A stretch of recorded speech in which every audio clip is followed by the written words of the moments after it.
Hello, YouTube. Guys, today I want to talk to you about the World of Warcraft Midnight Beta raid test that happened last week. Just trying to think if there are any more buzzwords I wanted to include in this video. Maybe Asmongold, Elon Musk, crypto wallet. I think that should probably get everybody that I need. So, raid testing happened last week. There's some more raid testing next week, actually, as well, as of the posting of this video. And we got to check out 4 heroic raid bosses. I think there are also on the Friday some other additional bosses that we got to check out. This is going to be spoilers. This is going to have raid names. This is going to have raid bosses shown. So I'm going to show gameplay of the 4 bosses that I got to test on heroic on the Thursday. So if you want to avoid any lore spoilers, any raid spoilers, anything like that, then get out of here now, because I'm telling you now, you're going to be upset if you see some of this stuff. So with that all being said and done, let's chat about what's going on. So raiding in Midnight is going to be a little bit different, at least in Season 1, compared to what we've had in more recent modern WoW expansions. We're going back a little bit, I mean, as recently as BFA. I'm trying to think if there's anything more recently than BFA where this has been the case. I don't believe so. So BFA at the earliest, but this also happened in Legion, happened in Classic all the time. So think of Karazhan with Magtheridon and Gruul all being progressed at the same time and run at the same time on a weekly basis. That's what we got going on. We got 3 raids all at once. They are going to be slightly staggered on the release schedule, so they're not going to all land on the same exact day. They will be slightly staggered on the release of Midnight. So they'll kind of ramp up as we go. So we've got a single boss raid, a 2 boss raid, and a 6 boss raid. So it's still only 9 bosses. It would have been really cool to get a 9 boss raid and the 2 boss and the 1 boss, but who knows? Maybe like that would have been too much or something. From a design standpoint, from just a weekly raiding requirement, who knows? But pretty neat. So we got to check out Dreamrift, which is the single boss raid. Chimaerus. Now he's dropping loot at a 276 item level, so 2 out of 6 mythic track.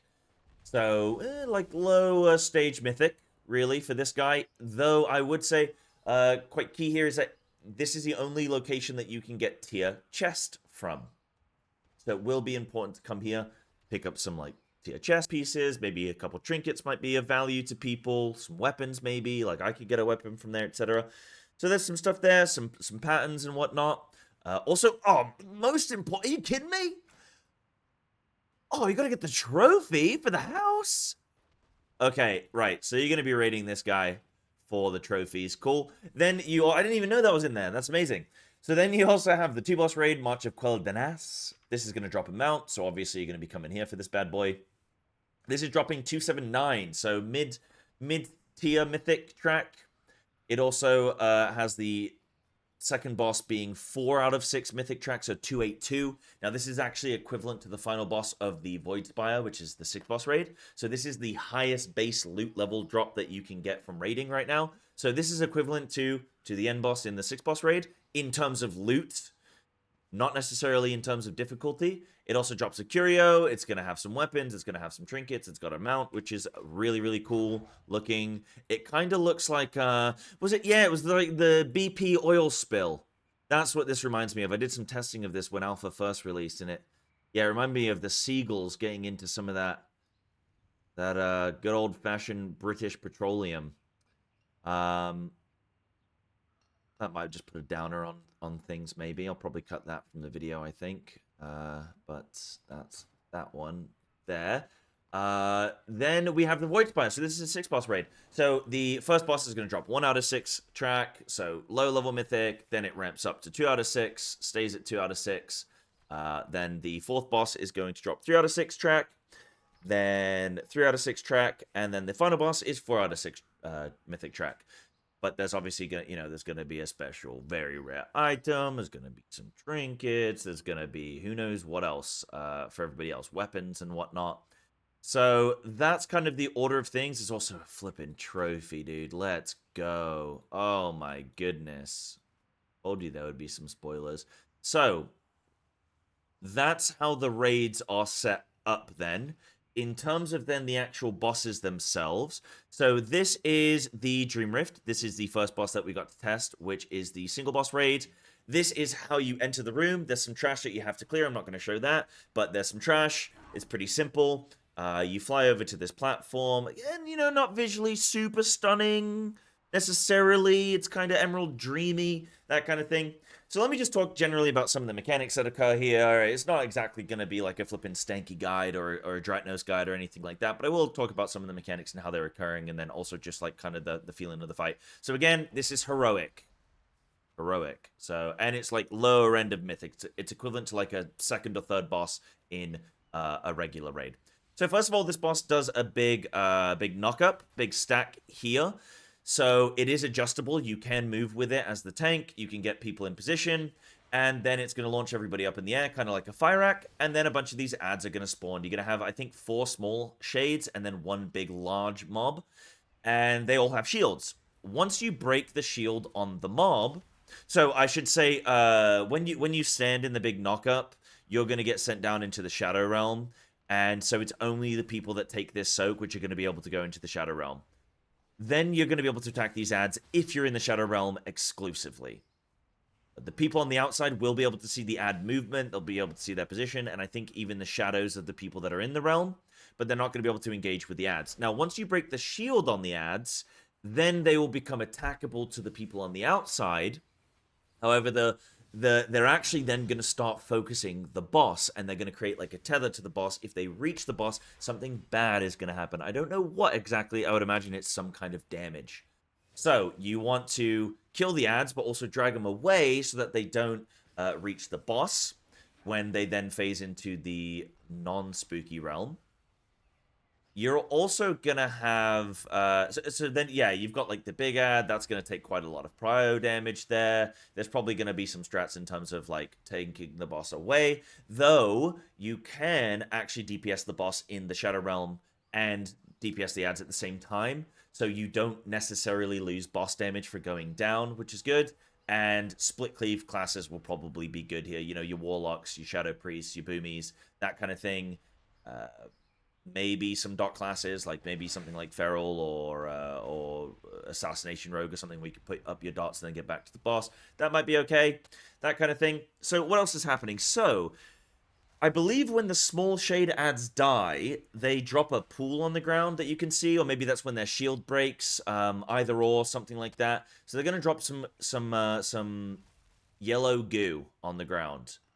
These blue circles are going to get applied to random players, and then those players can run on top or next to the yellow goo and be dispelled, or let the timer run out. When that occurs, it's going to clear the goo on the ground. Now, I'm also noticing, for the first time actually, everyone in the group just got a debuff, actually, and I'm wondering what that comes from. Caustic Phlegm. Ah, okay, the boss just spits on everybody as well. It's looking like. That's gross. That's real gross. So that looks like quite a hefty healing situation going on there. It's also important to note that when you do soak and you do go down into the Shadow Realm, you get a debuff applied to you. Maybe there's some kind of business there where you can do like immune soak, so you could send immunes down. Like on Mythic, maybe you need like an immune soak, you need a regular soak. You know, you're going to want to split the DPS well so that you have enough DPS in the Shadow Realm to actually break the shields on the ads in time, but then also enough damage outside so that you are killing them when they then spawn. So you're going to want to split your group pretty evenly there, I think. Pretty cool. Then once the boss reaches 100 energy, it's going to do Consume. I don't really know what Consume is. It looks right now like it's just some pulsing damage, so this must be like a little bit of, not a heal check per se, but just a little bit of healing-focused gameplay there while the boss is consuming. Then it's going to fly away. I can see the stacks on the boss right now. I'm going to be honest with you guys. I don't know what those stacks do. Feel free to comment below, and you know, there'll be a Dratnos guide or Stanky guide or whatever. But then the boss is going to fly across the room. This is baitable on players. I don't know if it's exactly baited on the biggest group of players. Like it's a density targeting thing. Like a density bait. Or if it's just on a random player so you all want to stack up anyway. You can see here the gameplay of me actually getting the blue circle, going and running on top. The yellow goo does a lot of damage. So you really don't want to be in any way having to, like, if you cut yourself off in the raid and you need to run across as a group across the yellow goo, I mean, on mythic it's going to kill you. On heroic it almost killed me, and that was in bear form with a mega defense at 40% DR, 50% DR. So really really dangerous, really nasty. It looks like there's quite a bit of healing going on in this stage in general, but it's very simple. Bait the boss, kill the ads, save the cheerleader, save the world, kick the big ads, and just make sure that you're clearing the goo as and when you need to. So that's pretty cool, pretty simple. That's the whole boss. It's then going to dive down. It's going to knock everybody up fire axe style and do the phlegm. And that looks really nasty. That's actually a lot of damage going on there. And you can't have any healing going on during it. So that's pretty funky. Because everyone's getting knocked up. So, cool. In terms of how I played this fight as Feral, I went mainly like single target, 2-minute convoke, Feral Frenzy on a 30-second cooldown. We're going to wipe here, so I'll just rewind it a little bit. I started out just in pure single target because I didn't know how the boss was going to look. Then I switched up where I went Primal Wrath. I don't think I bothered investing in large AoE talent or like consistent AoE talents, Rampant Ferocity, Apex, some of the new talents that you can get. Hunger for Battle, I think, is one of them. And Blood Spattered is maybe the other one. Blood Spattered. Look at me. I'm a pro. That's why they pay me the $5 per sub per month. Let's go, baby. So, yeah, I don't know that it's going to be dense enough to really need, on Heroic anyway. Mythic, I'm not sure exactly on how the Mythic changes are going to look, but it was like intermittent, slight ad burst cleave sort of situation. Maybe you can get a nice big fat rip on the big mob, and then, yeah, cool. That's kind of the situation there. Next boss, so this is the Voidspire. This is the sick boss raid. This is a really cool boss. Really like this conceptually. You know how we had... what's it called? Tetris. We had Tetris with Fractalus, right? In the last raid tier. This raid tier, we have Tic-Tac-Toe, which is really cool. So you can see the arena has these lines, these lighter blue lines all across the arena. So that is 9 quadrants. The boss is then going to spawn these ads. It's going to spawn 3 of them. Now, I believe it's random where those are spawning, but it might be based on boss position. It might be a little bit baitable. So you might, if you move the boss into like the left-hand side corner or like the northwest corner, perhaps, as we're going to have to start getting used to here, then you might be able to bait them all around. The boss is right here in the middle of the room, so I guess it's just taking the 3 closest like platforms to where the boss is. I think that might be the case. It's just going to choose like 3 bordering where the boss is. I don't know exactly, but it's going to summon these 3 ads. You can only cleanse 2 of them. It's going to cause one of the ads to be retained permanently. If the boss gets 3 in a row, then you wipe. You die. The rift opens, the mobs seep out, you get overrun, you die. It's really cool thematically, because you're actually at like the gates of the Voidspire, and this boss is like summoning the rift of ads, which are then gonna sort of like move through the arena and break out of the rift or whatever, and the Voidspire and go and destroy the world. So it's pretty cool. But yeah, talking about some of the mechanics that are happening here before we get lost in the flippin' lore, bro. So yeah, the boss is gonna summon 3 ads. Let's watch this in full speed. The 3 ads are gonna summon. You can only clear 2 of them. The way you do that is you're going to have this big stack circle. I believe it goes on the tank. So you're going to drag this over. Now, you want to drag the boss away. So there's some kind of damage amp that occurs. It increases the damage. You see everyone got a dot there for soaking that. It doesn't last very long, so you can soak both circles. But it does a lot of damage. Look how much damage the raid is taking. And if the boss is nearby, I believe it amplifies the damage that deals. So you're going to want to move the boss away, I believe, which is a bit annoying for melee uptime. Then some ads are going to spawn. You're going to have some circles on the ground. You're going to want to dodge. The boss is then going to do this like needle push. Needle expulsion. So you're going to want to make sure that you just give yourself some room there to dodge the needles and also dodge the stuff on the ground. There's going to be an overlap at times. So that's something that you need to be aware of. There's like a rift that you can absorb on the you know, I said like one of the zones gets activated. I'll show you. Because one of them you can't cleanse. See right here in the top left of the screen, that was the void that we couldn't clear. And so it becomes like a permanent corrupt zone. So we don't want the boss to get 3 in a row from that area. But there's going to be like a little circle that spawns. I believe if you soak it, it prevents ads from spawning. Or you can let the ads spawn. I guess depending on how many ads you want. Like if you want some extra funnel or something. I think that might be a situation. Again, on Mythic, I'm not sure exactly how that's going to look. So now we get the boss spawn 3 more. Now it does seem like they spawn next to the original void zone. So it will actively try and get 3 in a row. Like, it's not going to go easy on you. So we just do this formation where we are going like middle left, middle top, middle right, middle bottom. And then that way it's like going to be a harder time for the boss to get 3 in a row. As you can see here, we get this big like void Imperator lad. We get a bunch of smallies. So again, very similar to the previous boss. For me on Feral, like I took some AoE, but not really too much. Definitely not on Heroic. And just mainly was pumping like single target. There you can see we've got 2 permanent void zones. And then it's just a lot of dodging, looking at your feet, a lot of awareness of that kind of thing. But it's well telegraphed, I think. A lot of purple, I know, but it is well telegraphed. I think Blizzard's done a decent job there. You can quite clearly see where things are going on. So that's kind of the situation in terms of the mechanics of the boss. I really like this. It's a first boss. First bosses aren't hard. I mean, come on. Let's just have some fun with it. I like the idea of tic-tac-toe. There's no weak aura stuff anymore because they've removed combat add-ons, so it's not going to be just like consistent weak aura stuff every time. I mean, it's still going to be a predictable, somewhat predictable pattern. There's going to be, I mean, it's tic-tac-toe, bro. It's a child's game. Squid Game has just infected everything, hasn't it? Every piece of media these days is just some kind of child's game, huh?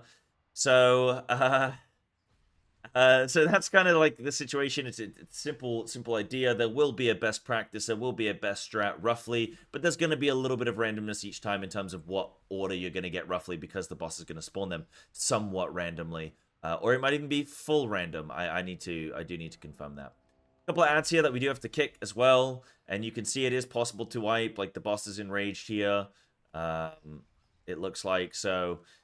yeah, a couple extra mechanics that I wasn't too aware of just in my limited testing of this, and yeah, really powerful expulsion there, or explosion. So it does look like if you don't do things actually correctly, the boss will punish you here. But again, it's a first boss on Heroic. It's going to be a first boss Mythic. It's not going to be super complex. But I think thematically, it's very cool in where it's positioned with the. Sort of like if you fail, the rift opens, the mobs pour out, and you kind of get overwhelmed. It's pretty cool. They're summoning an army basically, so it's pretty cool. This is the second boss, Vorasius. Now I don't know. I should have showed some of the map here, but I don't know if you have to go to this boss second. Technically, I think you could also go Salhadaar maybe, or Vorasius and Evertel or whatever the flipping 2-boss dragon is. So this guy, Vorasius, so this guy's a single target, some burst AoE component to it. The way that this boss kind of works, let's go back a little bit. Dude, Stanky makes it look easy, doesn't he? So the way that this boss is going to work, gonna have some coffee. So he's going to do a roar. So he's sucking everybody in right now, doing a big suck and a knockback, does some damage. Then he's going to spawn this circle on the ground. Now, I don't know if it's baited on like... It's like baited right next to the boss, like right next to his feet.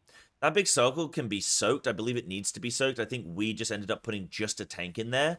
And then there's a follow-up smash. Now, I don't know if tanks are alternating smashes here, or if it's just one tank is just going to take every single smash. But then it's like creates an epicenter, and then from there, the circles are going to grow. It's very similar to Nerubar Palace, the penultimate boss. I can't remember what they were called. But it's very much Nerubar Palace with the Nerubian guys. The boss also summons these 2 walls. Now, you do need to be careful where they spawn, because if they spawn next to you, they will knock you, and you can get knocked off the edge. And I died to it at least 4 times. during raid testing. Now, these walls are going to cave you in, right? Then the boss is going to summon some ads. Dodge, watch out for the swirlies. Dodge, dodge, dodge. A couple of these ads are going to be fixated onto players. And you want to kill these next to the wall. And you want one fixated ad per wall. So we then want to drag these other ones over to the other wall. And it's going to, when they die, it's going to explode the wall. I think on Heroic, you needed 2 ads to explode one wall and 2 ads for the other wall. So I believe we had 4 ads summoned or something.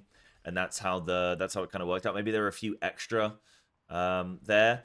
But then we kind of messed around. I mean, I'll talk about it here, but we messed around with, like, can you avoid the beam? Because there's this massive beam that's going to move across the arena very slowly. But if you haven't broken at least one of the walls, you're just going to get consumed. And you want to make sure that you're breaking the correct wall each time. Or if you can break both, then fantastic. So these ads are paramount to making sure that you're killing them on a wall and not just killing them randomly in the arena. You're also dodging the epicenter at the same time. And then you need to get out of the beam. It's a very slow-moving beam, so as long as you've broken the wall, like, should be good. You can see here, if that doesn't get soaked, you can see that the game is, like, yelling at you to soak it, right? If somebody's in it, then it's happy. As soon as people move out of it, it's very unhappy. It starts to erupt. It's very unhappy right now.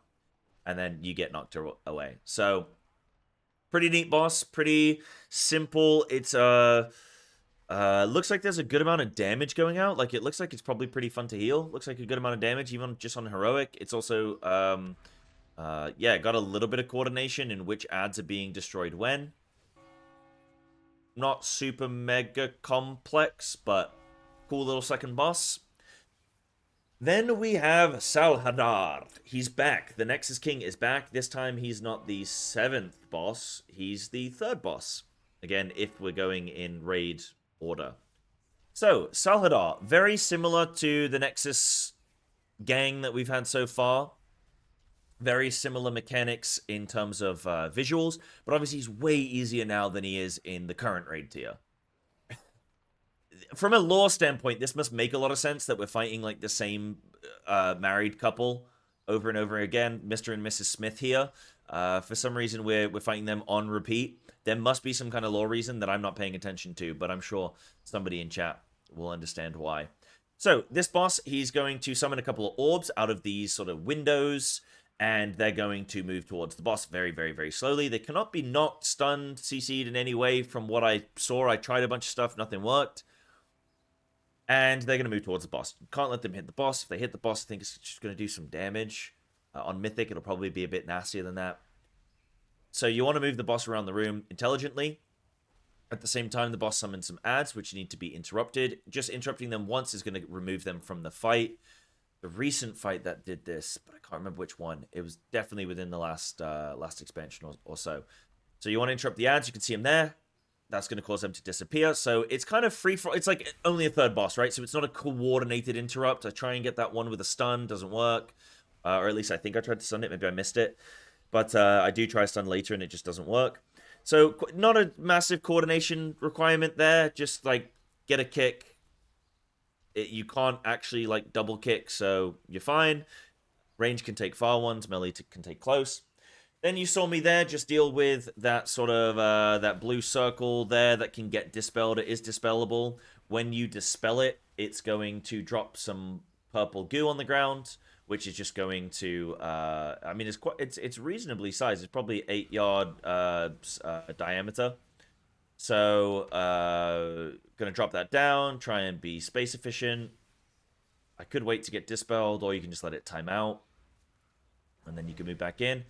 And then you have these penta lines, and they're just gonna drop. They're gonna like time out, and they're gonna just send needles across the room, and you just want to dodge those. Then the boss is gonna do this cosmic unraveling.